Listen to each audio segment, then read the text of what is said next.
Hello friend, एक बार फिर से स्वागत है आपका स्मार्ट एजुकेशन चैनल में। फ्रेंड्स, आज जो मैं वीडियो लेकर आया हूँ वो है आपके ओल्ड पेपर के एमसीक्यू जो टीटी एग्जाम में ओल्ड पेपर में पूछे गए हैं। साइंस सब्जेक्ट के एमसीक्यू लेकर आया हूँ क्योंकि मैंने आपको साइंस सब्जेक्ट से संबंधित तैयारी कराई है।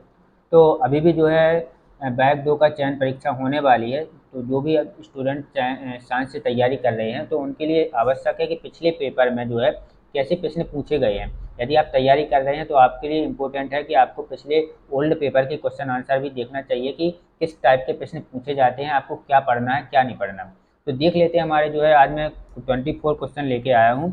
नेक्स्ट वीडियो में आगे और क्वेश्चन लेके आऊँगा। लगभग मैं आपको 200 से 300 क्वेश्चन करा दूंगा आपके जो ओल्ड पेपर में पूछे गए हैं वो क्वेश्चन, ताकि आपको जो है पढ़ने में आसानी हो। किस प्रकार के प्रश्न आते हैं आपको ये समझ में आए। आप तैयारी कर रहे हैं, तैयारी कीजिए। आप किसी भी टॉपिक की यदि तैयारी करते हैं, किसी भी कंपटीशन एग्जाम की तैयारी यदि आप कर रहे हैं तो आप उसके ओल्ड पेपर के क्वेश्चन आंसर जरूर देखिएगा।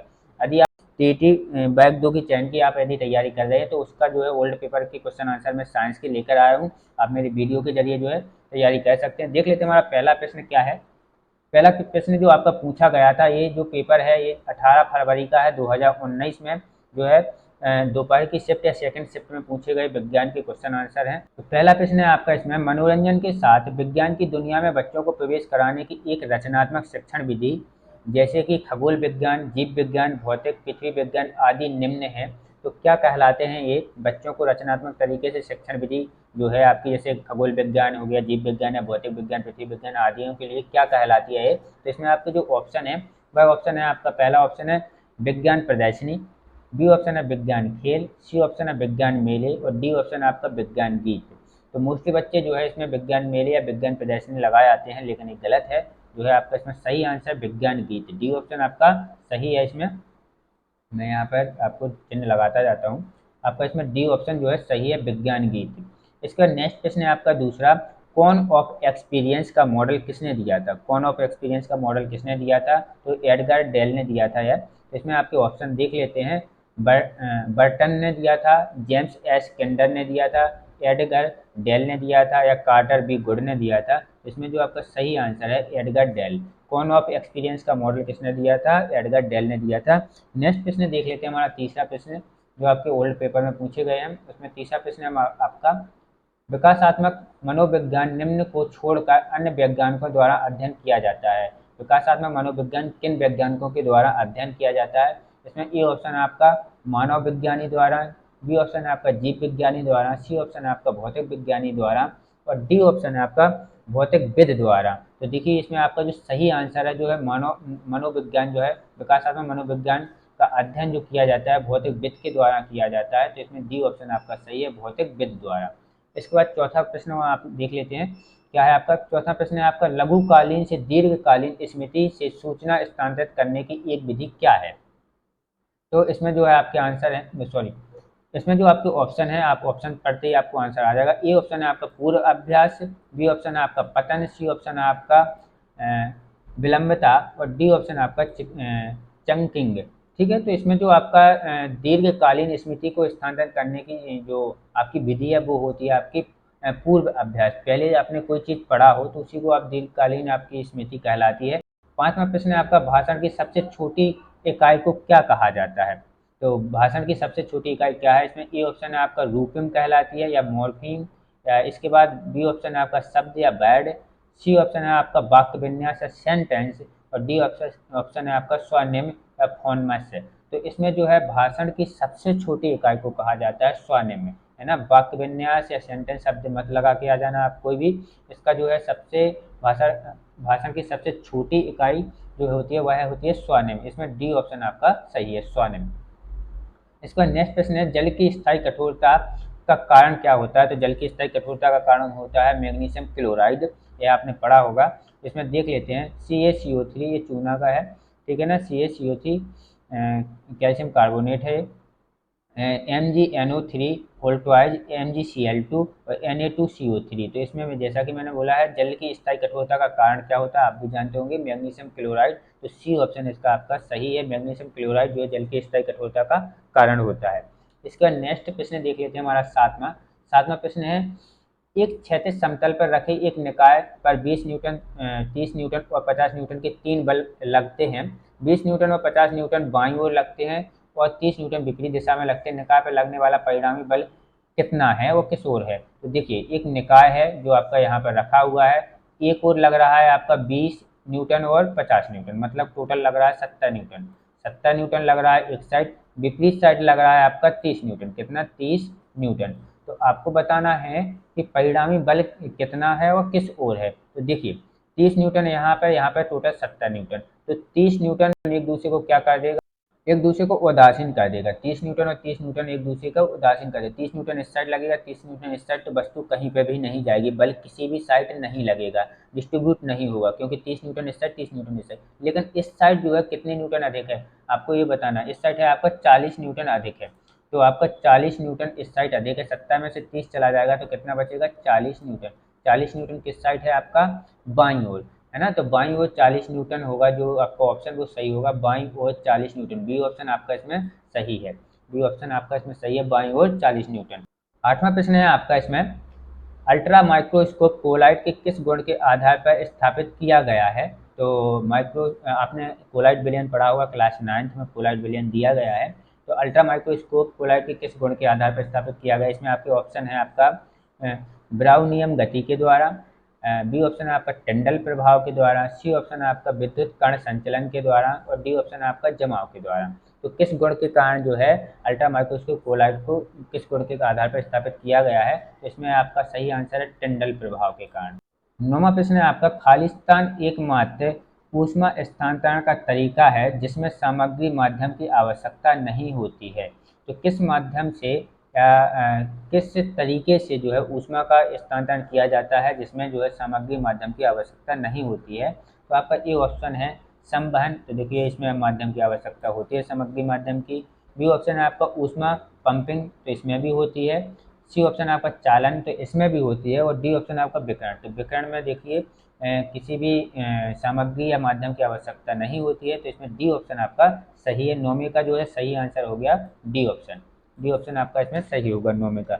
नेक्स्ट प्रश्न है 10वां, यदि कंपन के आयाम को इसके आरंभिक मूल्य के 3 गुना तक बढ़ा दिया जाता है तो ध्वनि की प्रबलता हो जाएगी।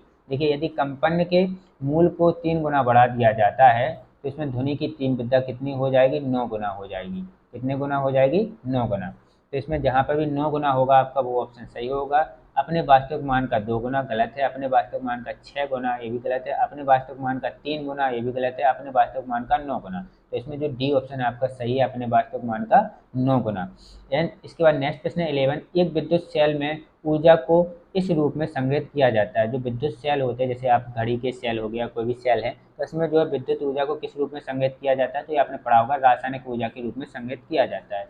तो ऑप्शन में जहाँ भी रासायनिक ऊर्जा है उसको आप लगा सकते हैं करेक्ट आंसर। ए ऑप्शन है आवेशों में, बी ऑप्शन है ऊष्मा ऊर्जा के रूप में, सी ऑप्शन है रासायनिक ऊर्जा के रूप में, और डी ऑप्शन है परमाणु ऊर्जा के रूप में।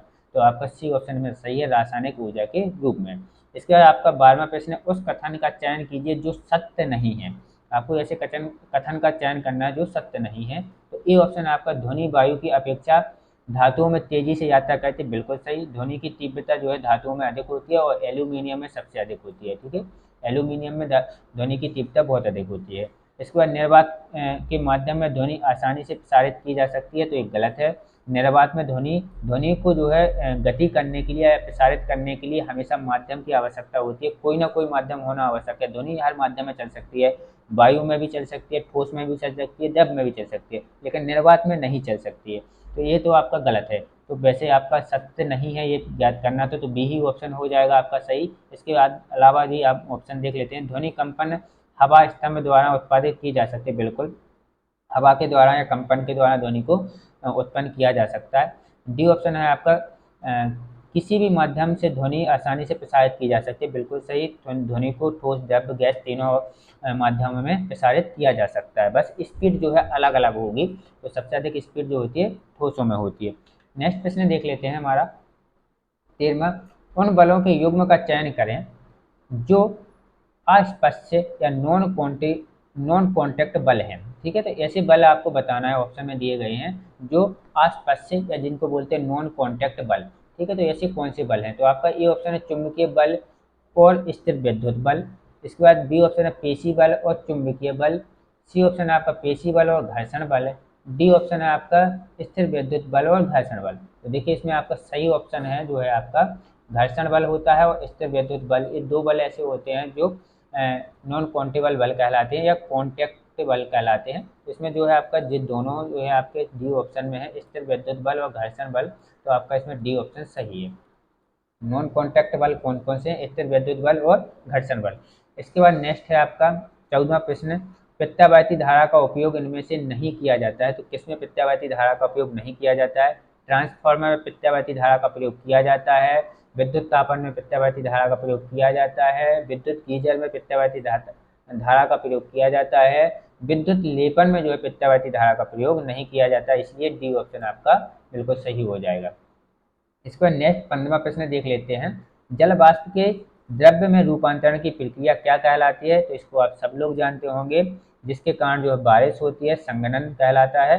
वाष्प का जल में बदलना ही क्या कहलाता है? संघनन। तो आपका इसमें ऑप्शन है संघनन, बी ऑप्शन जो है सही है। ऊर्ध्वपातन, संघनन, गलन या सम्मिश्रण, तो आपका जो है बी ऑप्शन इसमें सही है, संघनन। नेक्स्ट प्रश्न देख लेते हैं हमारा 16वां, बारिश के मौसम में बारिश का पानी मिट्टी के विभिन्न परतों से गुजरते हुए पृथ्वी की गहराई में चला जाता है। बारिश के पानी के मिट्टी के रिसाव के दौरान निम्नलिखित में से कौन सी प्रक्रिया नहीं घटित होती है? आपको एक बार प्रक्रिया बतानी है जो घटित नहीं होती है। पहला आपका निस्पंदन, तो निस्पंदन घटित होता है। दूसरा ऑप्शन है आपका बी ऑप्शन अवसादन, तो अवसादन भी घटित होता है इस स्थिति में। सी ऑप्शन है आपका आसवन, तो आसवन घटित नहीं होता। देखिए जमीन में आसवन घटित नहीं होता है। डी ऑप्शन आपका निस्तारण, तो निस्तारण भी घटित होता है। तो इसमें जो आपका सही आंसर होगा जो उसमें नहीं घटित होती है वो है आसवन। तो आसवन आपका सही आंसर होगा, सी ऑप्शन वाला जो है सही आंसर है। इसका नेक्स्ट प्रश्न है आपका, ऊर्जा की वाणिज्यिक इकाई इन पदों में व्यक्त की जा सकती है। तो ऊर्जा की वाणिज्यिक इकाई को किस पदों में व्यक्त किया जा सकता है? नेक्स्ट है आपका न्यूटन मीटर, किलोवाट, जूल, के डब्ल्यू एच या किलोवाट हावर। तो इसमें आपका डी ऑप्शन सही है। ऊर्जा की वाणिज्यिक इकाई को के डब्ल्यू एच में जो है इकाई कहलाती है, या आप कह सकते हैं व्यक्त किया जाता है के डब्ल्यू एच के रूप में। इसका नेक्स्ट प्रश्न 18वां प्रश्न देख लेते हैं, निम्नलिखित में से किस प्राकृतिक घटना की सटीक भविष्यवाणी नहीं की जा सकती है? तो इसके तो ऑप्शन पढ़ने की आवश्यकता नहीं है। भूकंप, भूकंप के आपने कई बार पढ़ा होगा यदि आपने थोड़ी बहुत दिशा, तो भूकंप की सटीक भविष्यवाणी नहीं की जा सकती है। जिस भी ऑप्शन में भूकंप हो आपका सी ऑप्शन में है, तो सी ऑप्शन आपका सही है, भूकंप। इसके बाद नेक्स्ट प्रश्न देख लेते हैं 19वां, निम्नलिखित में से कौन सी सतह ऊष्मा विकिरण के संपर्क में आने पर कम से कम ऊष्मा या ऊर्जा को अवशोषित करती है? ऊष्मा ऊर्जा को अवशोषित करती है। तो इसके भी ऑप्शन पढ़ने की जरूरत नहीं है। आपको पता है कि सफ़ेद रंग जो है ऊष्मा का सबसे कम अवशोषण करता है, और ब्लैक कलर जो है ऊष्मा का सबसे अधिक अवशोषण करता है। तो इसमें जिसमें भी सफ़ेद रंग होगा वो, या सफ़ेद कलर होगा, वो आपका सही ऑप्शन होगा। तो पहला है सफ़ेद पेंट की लेपन वाली सतह, तो यही है जो है ऊष्मा का सबसे कम जो है अवशोषण करती है, सफ़ेद पेंट से लेपित वाली सतह। इसलिए गर्मियों में सफ़ेद कपड़े पहनने के लिए कहा जाता है ताकि आपको गर्मी कम लगे, और गर्म इलाकों में सफ़ेद कपड़े पहने जाते हैं। इसके बाद 20वां प्रश्न है आपका, मिश्रित मत्स्य पालन के लिए निम्नलिखित में से कौन सा संयोजन सबसे उपयुक्त है? मिश्रित मत्स्य पालन मतलब कि मिक्स मछलियाँ, जैसे कई प्रकार की एक ही तालाब में कई प्रकार की मछलियाँ पालना, या तालाब या कोई भी पॉन्ड है तो किस प्रकार की मछली पाली जानी चाहिए? तो पहला है आपका मध्य जोन फीडर एवं बॉटम फीडर, ऐसी मछलियाँ जो पानी के मध्य में रहती हों और ज़मीन के अंदर, मतलब बॉटम या ज़मीन के सतह पर रहती हों, ज़मीन में रहती हों सतह पर, और कहाँ पर रहती हों? मध्य में रहती हों पानी की, जो यहाँ पर खाना खाती हों, तो ऐसी मछलियाँ पालना चाहिए। केवल सतह फीडर को पालना चाहिए, सतह मतलब जल की ऊपरी सतह वाली मछलियों को पालना चाहिए। सतह फीडर, मध्य जोन फीडर और बॉटम फीडर को पालना चाहिए। तो देखो सी ऑप्शन सही है, क्योंकि यदि आप मछलियाँ मिश्रित मछलियाँ पाल रहे हैं तो अलग अलग फीडर वाली मछलियाँ पालना चाहिए, कि जो सतह की मछलियाँ वो सतह पर रहें, मध्य जोन की मध्य जोन में, बॉटम वाली बॉटम में रहें, तीनों के इलाके सेपरेट रहेंगे, वो अपना फीडिंग वहाँ पर करेंगे। तो ये सही तरीका है, सतह फीडर, मध्य जोन फीडर और बॉटम फीडर, इसी प्रकार की जो है मिश्रित मत्स्य पालन हमें करना चाहिए। तो सी ऑप्शन आपका सही है। डी ऑप्शन पढ़ने की जरूरत नहीं है, सतह फीडर और बॉटम फीडर जिनमें से। नेक्स्ट है आपका, निम्नलिखित में से निम्नलिखित में से क्या एक जीव प्रोटीन नहीं है? तो आपको ऐसा बताना है जो जीव प्रोटीन नहीं है। जैसे ऊन, ऊन आपको जीव से प्राप्त होती है। ऊन जो है किससे प्राप्त होती है? जीव से, भेड़ के जरिए। रेशम भी आपको रेशम कीट के जरिए प्राप्त होता है, तो ये भी एक जीव है, इस जीव से प्राप्त होती है। दूध जो है ये भी एक जीव से प्राप्त होता है आपको। जैसे कि अब गाय है, बकरी है, इसके माध्यम से प्राप्त होती है। लेकिन जो आपका पूछा है जीव प्रोटीन नहीं है, वो है दाल। वो दाल है, क्योंकि दाल एक क्या है, फसल है। ठीक है। और सबसे अधिक सर्वाधिक प्रोटीन जो पाया जाता है सोयाबीन में पाया जाता है और दालों में पाया जाता है। तो यदि पूछा जाए सबसे अधिक प्रोटीन किसमें पाया जाता है, सोयाबीन में पाया जाता है। तो दाल एक पौधा है या कह सकते हैं फसल है, तो इसका सही आंसर हो गया डी ऑप्शन आपका सही हो गया, जो जीव प्रोटीन नहीं है, दाल। इसका निम्नलिखित में नेक्स्ट प्रश्न 22 में निम्नलिखित में से कौन सा ध्वनि से संबंधित नहीं है। तो आवृत्ति या हर्ज देखो ध्वनि से संबंधित होता है, माइक्रोफोन भी जो है ध्वनि से संबंधित है, लाउड स्पीकर भी ध्वनि से संबंधित है। इसका मतलब कौन सा ऑप्शन हमारा सही है, डी ऑप्शन आपका सही है, मायोटिया जो है ध्वनि से संबंधित नहीं है।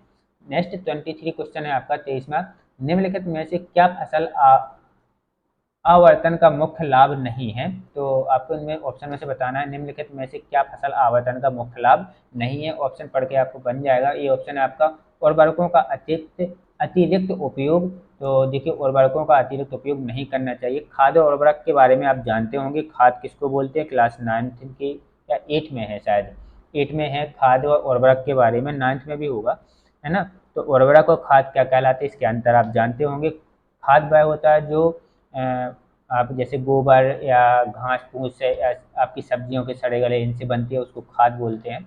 और जो उर्वरक होते हैं वो फैक्ट्रियों में बनाए जाते हैं। ठीक है।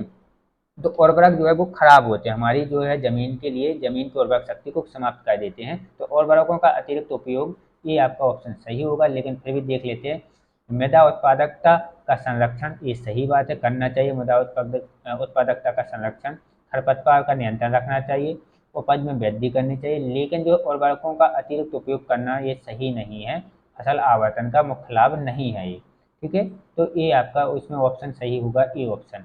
नेक्स्ट आपका लास्ट ऑप्शन है इसमें, सॉरी लास्ट प्रश्न है आपका 24वां, अधातुओं के अनुचित भौतिक गुण का चयन कीजिए। तो देखिए क्लास 10th में है और मैंने भी साइंस की तैयारी कराई है, तो उसमें भी इस टॉपिक के धातुओं के गुणों को बताया है मैंने। तो धातु अधातुओं के अनुचित गुण, इसमें पूछा अधातुओं के अनुचित भौतिक गुण का चयन करना। अधातु का अनुचित गुण कौन सा है, सामान्यतः घनत्व कम होता है, तो अधातुओं का घनत्व कम होता है। इसके बाद है धात्विक नहीं होते, तो ठीक है, अधातु धात्विक नहीं होते हैं इसलिए वो अधातु है। प्रकृति में भंगुर होते हैं, बिल्कुल सही बात, अधातु कैसे होते हैं, भंगुर होते हैं। नेक्स्ट है उच्च तन्यता क्षमता होती है, तो ये गलत है, अधातु का गुण नहीं है ये, किसका गुण है, ये धातु का गुण है। तन्यता किसमें पाई जाती है, धातुओं में पाई जाती है। और सर्वाधिक तन्यता किस धातु में पाई जाती है, तो वो पाई जाती है सोने में।